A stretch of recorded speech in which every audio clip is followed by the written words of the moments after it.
Hey guys, Miguel Reviews here, and today we're finally reviewing the TLR 22 5.0 SR. Let's get started.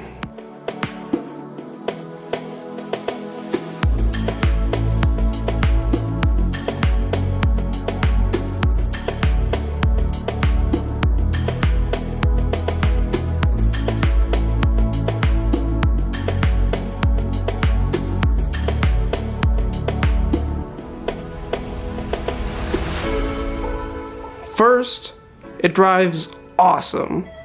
It's totally different from the YZ2.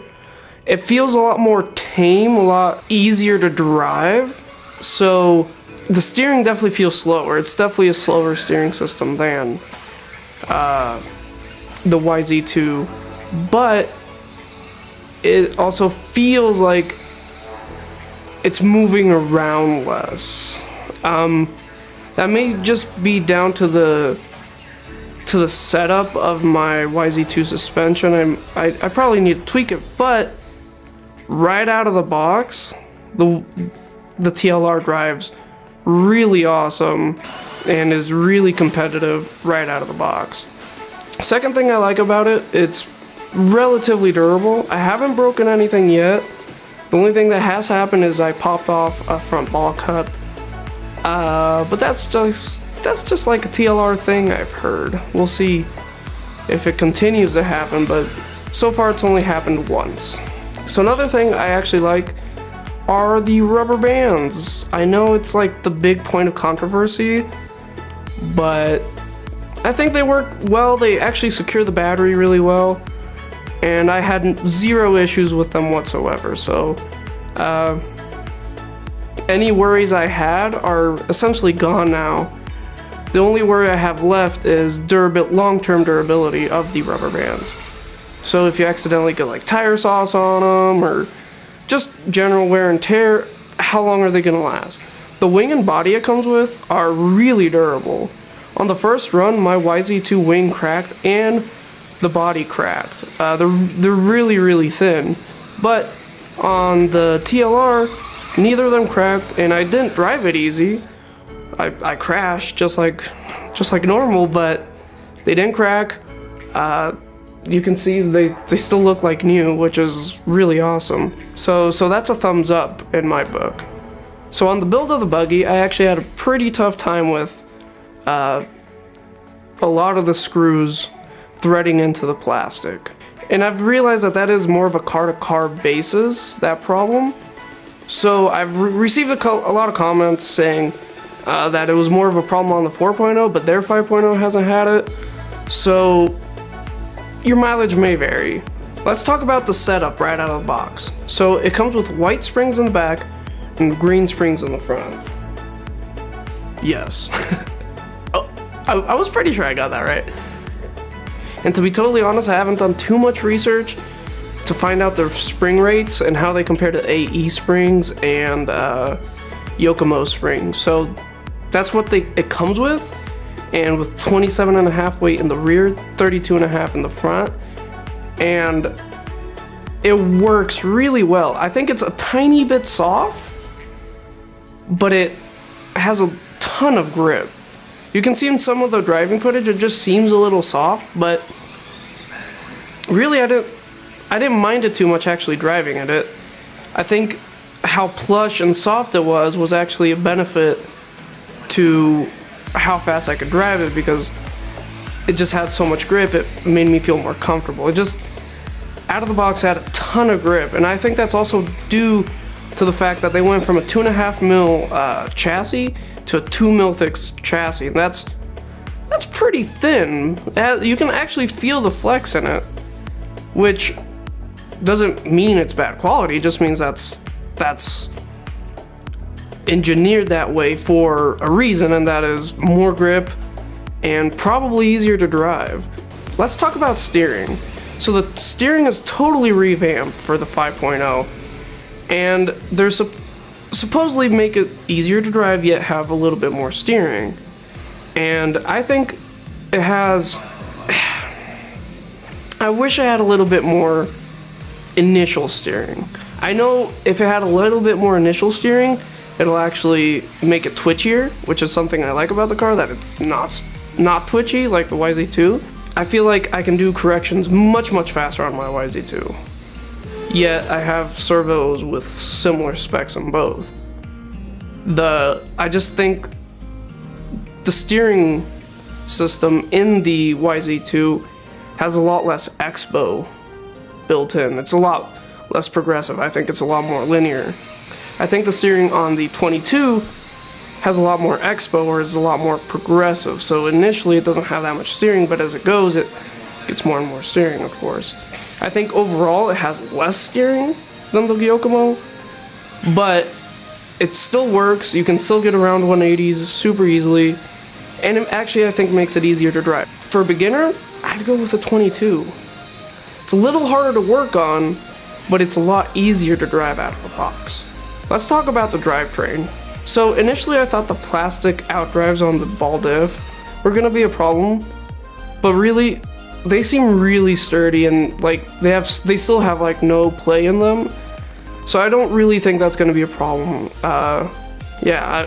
Don't worry about it really, unless you want to use that diff with a mod motor, then you're gonna run into problems. But with stock motor, you're fine. There's no way you're gonna ruin that. So just for fun, in the powertrain, I put a Hobbywing 60 amp and the Hobbywing fixed timing 17.5, as you saw in the build, and I'm pretty impressed. For $100, it's a good little system. I was actually able to come very close to my times with that motor as I did in the R1.